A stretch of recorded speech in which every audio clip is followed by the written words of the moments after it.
शांति। ओम शांति। ओम शांति। आज है 25 अक्टूबर 2020, शिव बाबा की अव्यक्त मुरली, जिसका टॉपिक है सच्चे सेवाधारी की निशानी। सभी ब्राह्मण आत्माओं से अनुरोध है, अपनी स्वमान में स्थित होकर मुरली सुने।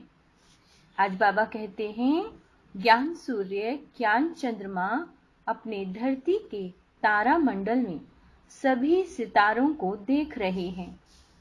सितारे सभी चमकते हुए अपनी चमक व रोशनी दे रहे हैं। भिन्न भिन्न सितारे, बाबा कहते हैं, भिन्न भिन्न सितारे हैं। कोई विशेष ज्ञान सितारे हैं, कोई सहज योगी सितारे हैं, कोई गुणदान मूर्त सितारे हैं, कोई निरंतर सेवाधारी सितारे हैं, कोई सदा संपन्न सितारे हैं।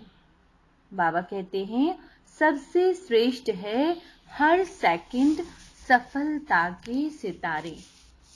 साथ साथ कोई कोई सिर्फ उम्मीदों के सितारे भी हैं। कहाँ उम्मीदों के सितारे और कहाँ सफलता के सितारे। दोनों में महान अंतर है, लेकिन है दोनों सितारे। और हर एक भिन्न भिन्न सितारों का विश्व की आत्माओं पर, प्रकृति पर। बाबा कहते हैं, दोनों सितारे हैं और हर एक भिन्न भिन्न सितारों का विश्व के आत्माओं पर और प्रकृति पर अपना अपना प्रभाव पड़ रहा है। सफलता के सितारे चारों ओर अपना उमंग उत्साह का प्रभाव डाल रहे हैं।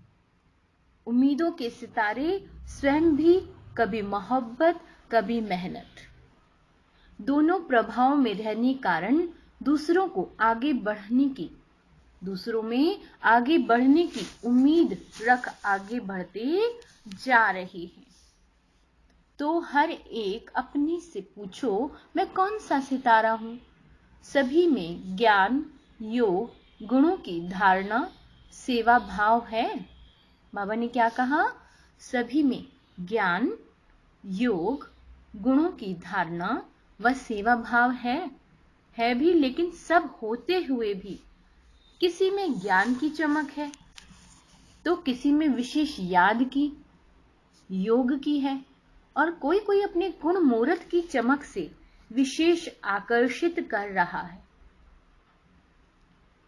चारों ही धारणा होते हुए भी परसेंटेज में अंतर है। बाबा कहते हैं, इसलिए भिन्न भिन्न सितारे चमकते हुए दिखाई दे रहे हैं। किसी सितारे में कोई गुण है, किसी सितारे में बाबा कहते हैं कोई गुण है। यह रूहानी विचित्र तारा मंडल है। आप रूहानी सितारों का प्रभाव विश्व पर पड़ता है। जो आत्माएं बहुत योग कर रही हैं, उनके योग का प्रभाव विश्व पे पड़ रहा है।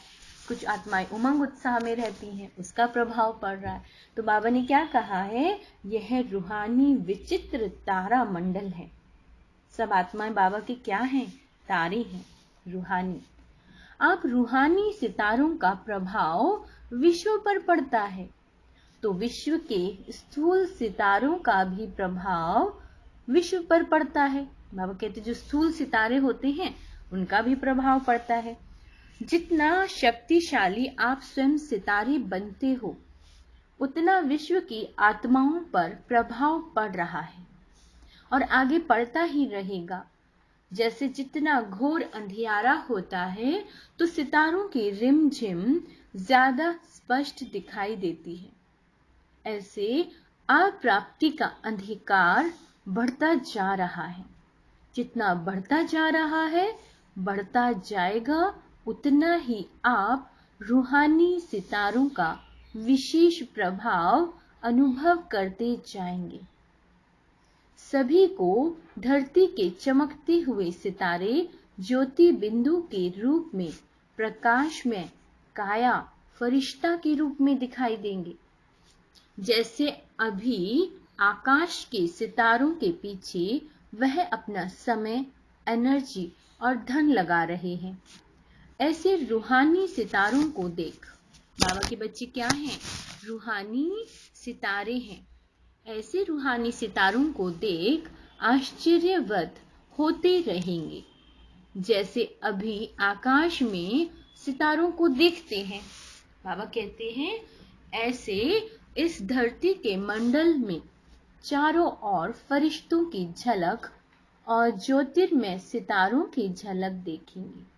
बाबा कहते हैं अनुभव करेंगे, यह कौन है, कहां से इस धरती पर अपना चमत्कार दिखाने आए हैं।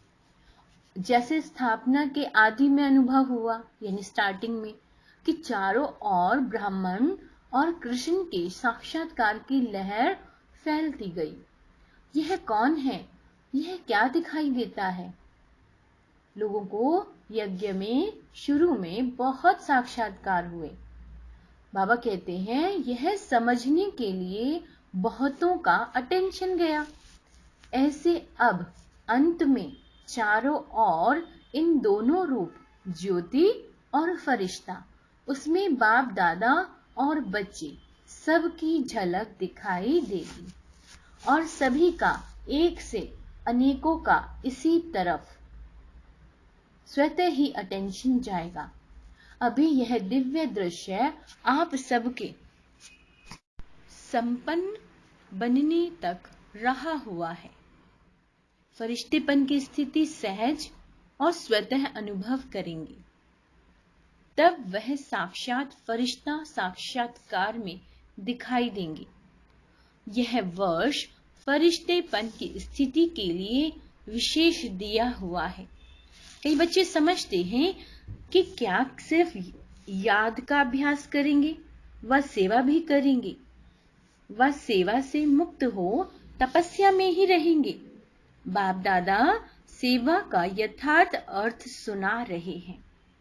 बाबा कहते हैं सेवा भाव अर्थात सदा हरात्मा के प्रति शुभ भावना, श्रेष्ठ कामना का भाव, सेवा भाव अर्थात हर आत्मा की भावना प्रमाण फल देना।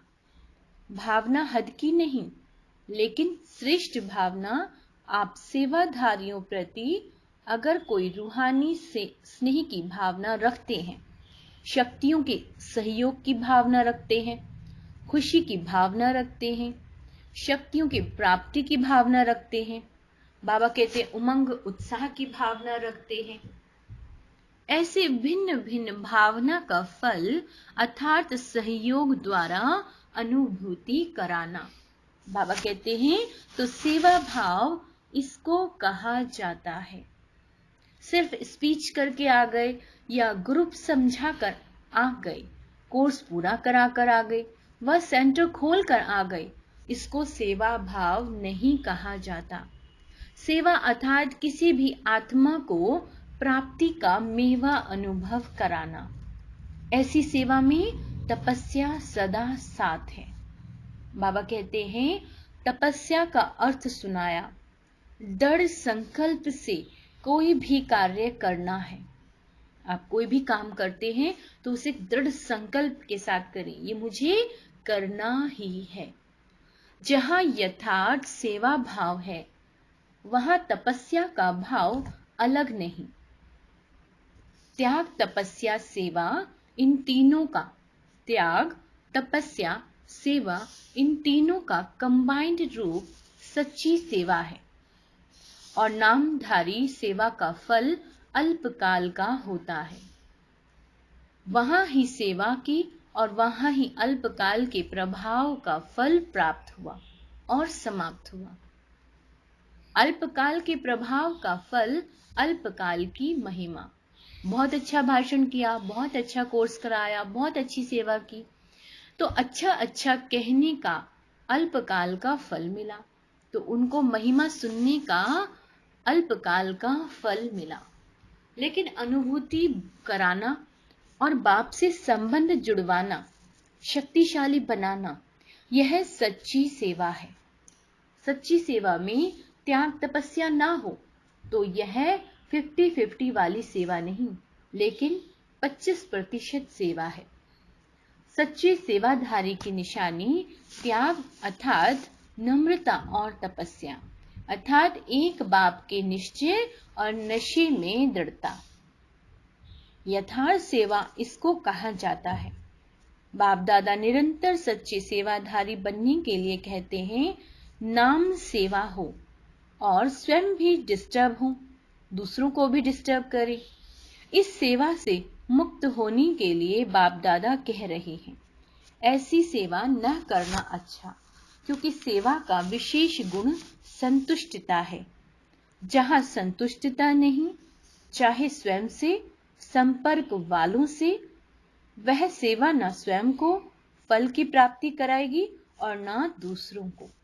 इससे स्वयं अपने को पहले संतुष्ट मणि बनाए, फिर सेवा में आवे, यह वह अच्छा है।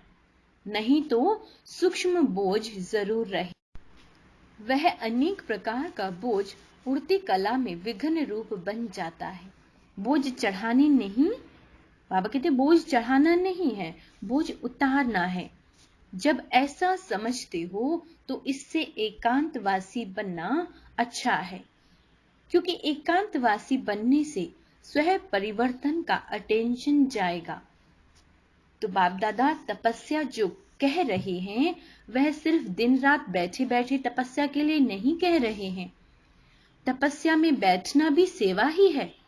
बाबा कह रहे हैं तपस्या में बैठना भी सेवा ही है। लाइट हाउस माइट हाउस बन शांति की और शक्ति की किरणें द्वारा वायुमंडल बनाना है। तपस्या के साथ मनसा सेवा जुड़ी हुई है। बाबा कहते हैं अलग नहीं है, नहीं तो तपस्या क्या करेंगे।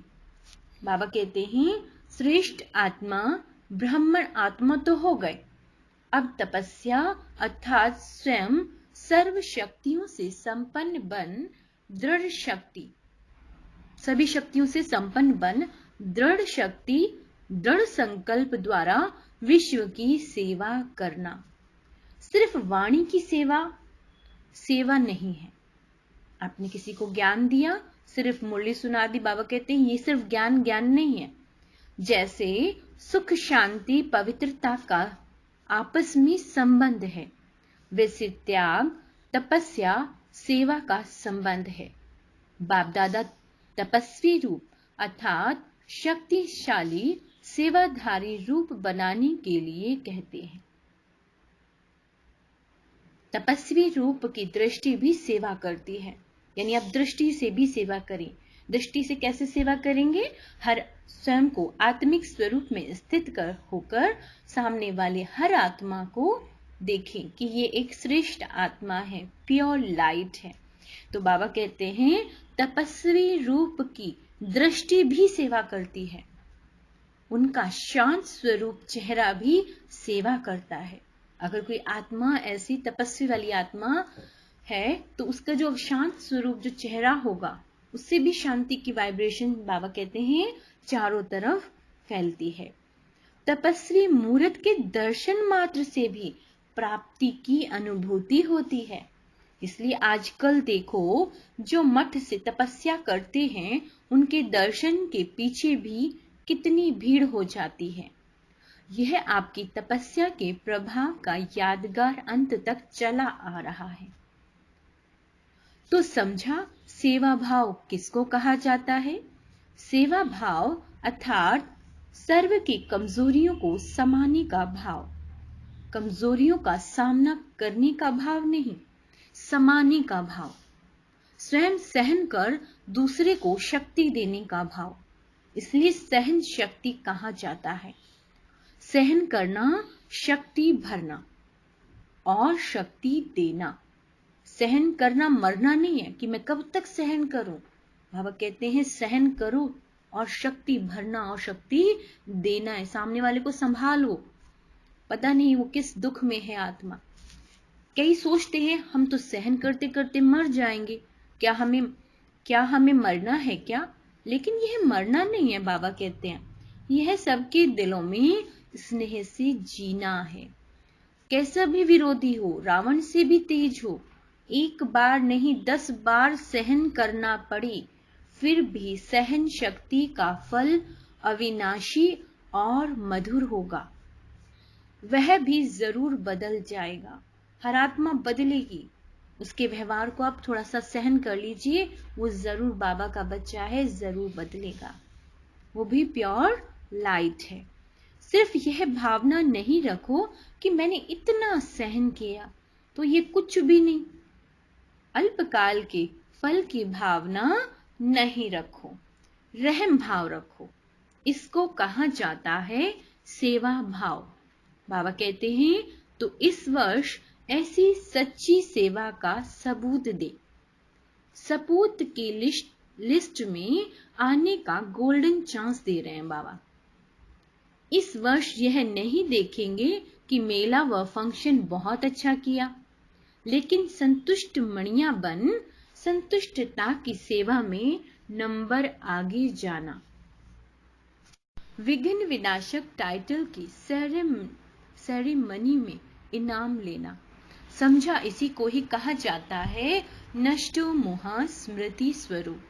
तो 18 वर्ष की समाप्ति का ये विशेष संपन्न बनने का अध्याय स्वरूप में दिखाओ। इसको ही कहा जाता है बाप समान बनना।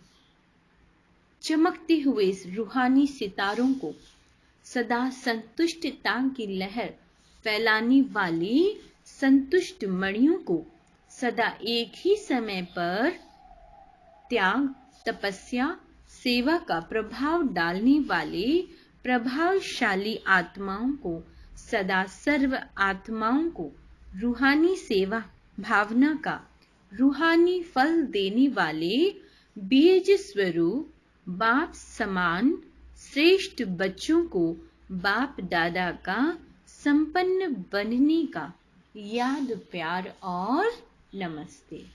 हम रूहानी बच्चों की रूहानी माता पिता बाप दादा को याद प्यार गुड मॉर्निंग और नमस्ते।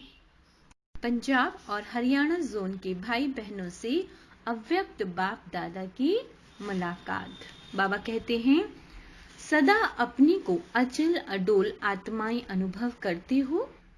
किसी भी प्रकार की हलचल में अचल रहना, अचल यानी स्थिर रहना, कोई क्वेश्चन ना ये क्यों हो रहा है, ऐसा नहीं होना चाहिए। बाबा कहते हैं यही श्रेष्ठ ब्राह्मण आत्माओं की निशानी है। दुनिया हलचल में हो लेकिन आप श्रेष्ठ आत्माएं हलचल में नहीं आ सकती। क्यों? ड्रामा की हर सीन को जानते हो। नॉलेजफुल आत्माएं, पावरफुल आत्माएं सदा स्वतः ही अचल रहती हैं। तो कभी वायुमंडल से घबराते तो नहीं हो। निर्भय हो, शक्तियां निर्भय हो या थोड़ा थोड़ा डर लगता है, क्योंकि यह तो पहले से ही स्थापना के समय से ही जानते हो कि भारत में सिविल वार होनी ही है। क्या कहा बाबा ने? स्थापना के समय से ही जानते हो कि भारत में सिविल वॉर होनी है। यह शुरू के चित्रों में ही आपका दिखाया हुआ है। तो जो दिखाया है वह तो है ना, भारत का पार्ट ही सिविल वॉर से है, इसलिए नथिंग न्यू। तो नथिंग न्यू है या घबरा जाते हो? अगर ऐसा कोई भी सीन आप देखते हो तो आपको यही संकल्प आना चाहिए कि ये कल पहले भी हुआ था, अब भी हो रहा है, इसमें कोई नई बात नहीं है। बाबा कहते तो क्या हुआ, कैसे हुआ, यह हुआ। समाचार सुनते देखते भी ड्रामा की बनी हुई भावी को शक्तिशाली बन देखते हैं। कोई भी आप न्यूज देखते हो या ऐसे कोई बात आती है आपके सामने, तो बाबा कहते हैं शक्तिशाली बनकर देखो। ये मत सोचो ये हुआ क्यों हुआ और उसे देख के घबराना नहीं है। आपको अपने संकल्प भी नहीं चलाने हैं, साक्षी होकर देखना है। बाबा कहते हैं और औरों को भी शक्ति देते हैं। यही काम है ना आप सबका। दुनिया वाले घबराते रहते हैं और आप उन आत्माओं में शक्ति भरते हैं। जो भी संपर्क में आए उसे शक्तियों का दान देते चलो, शक्ति का दान देते चलो, शांति का भी। बाबा कहते हैं अभी समय है अशांति के समय शांति देने का।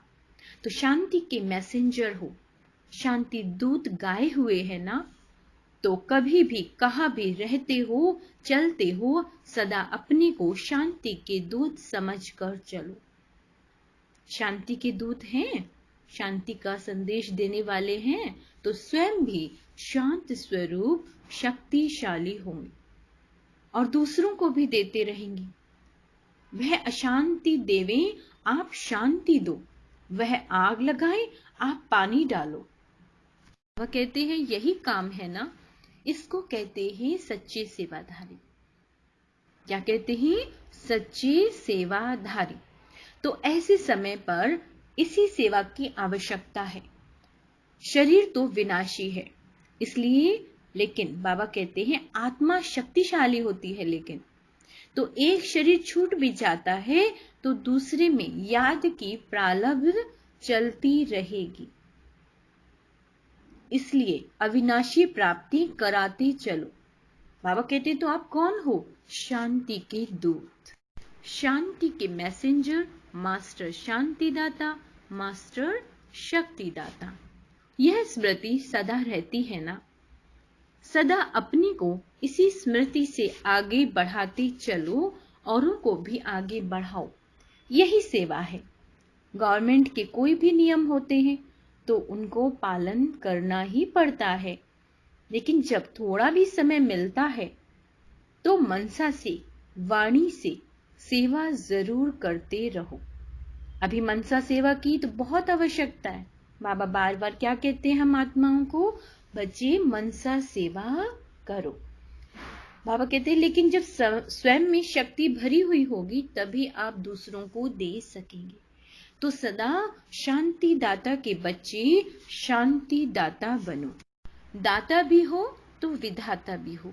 चलते फिरते याद रहे, मैं मास्टर शांति दाता, मास्टर शक्ति दाता हूं। इसी स्मृति से अनेक आत्माओं को वाइब्रेशन देते रहो, तब वह महसूस करेंगे कि इनसे संपर्क में आने से शांति की अनुभूति हो रही है।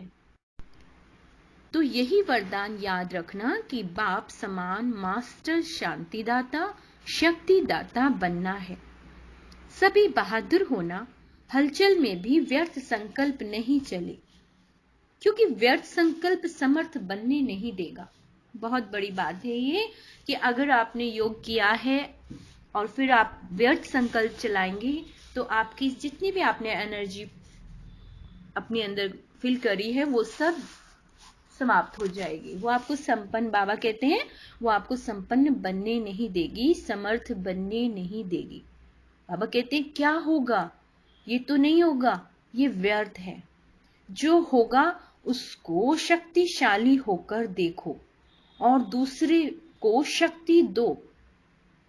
यह भी साइड सीन आती है, यह भी एक बाई प्लाट चल रहा है। बाई प्लाट समझ कर देखो तो घबराएंगे नहीं। अच्छा बाबा विदाई के समय अमृत वेला, उस समय क्या कह रहे हैं अब वो भी सुनते हैं।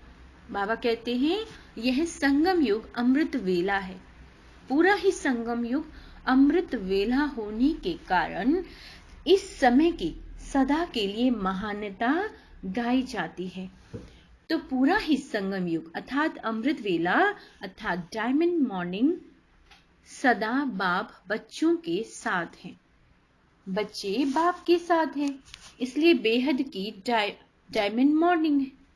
बाप दादा सदा कहते ही रहते हैं, लेकिन व्यक्त स्वरूप में, व्यक्त देश के हिसाब से आज भी सभी बच्चों को सदा साथ रहने की गुड मॉर्निंग कहो, गोल्डन मॉर्निंग कहो, डायमंड मॉर्निंग कहो, जो भी कहो वह बाप दादा सभी बच्चों को दे रहे हैं। स्वयं भी डायमंड हो और मॉर्निंग भी डायमंड है, और भी डायमंड बनने की है, लेकिन सदा साथ रहने की गुड मॉर्निंग है। अच्छा, वरदान क्या देते हैं बाबा? 5 तत्वों, 5 विकारों को अपना सेवाधारी बनाने वाले। तत्वों को और विकारों को क्या कहा है बाबा ने? सेवाधारी बनाने वाले माया जीत स्वह राज्य अधिकारी भव।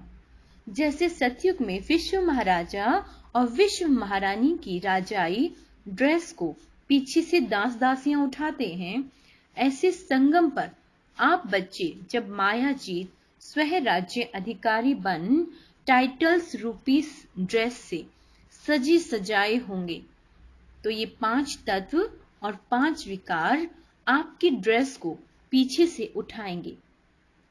ड्रेस उठाना यानी अर्थात अधीन होकर आपके चलेंगे। इसके लिए दृढ़ संकल्प की बेल्ट से टाइटल के ड्रेस को टाइट करो। भिन्न भिन्न ड्रेस और श्रृंगार के सेट से सज धज कर बाप के साथ रहो, तो ये विकार व तत्व परिवर्तन हो सहयोगी सेवाधारी हो जाएंगे। स्लोगन है, जिन गुणों और शक्तियों का वर्णन करते हो उनके अनुभवों में खो जाओ। अनुभव ही सबसे बड़ी अथॉरिटी है। अच्छा, ओम शांति।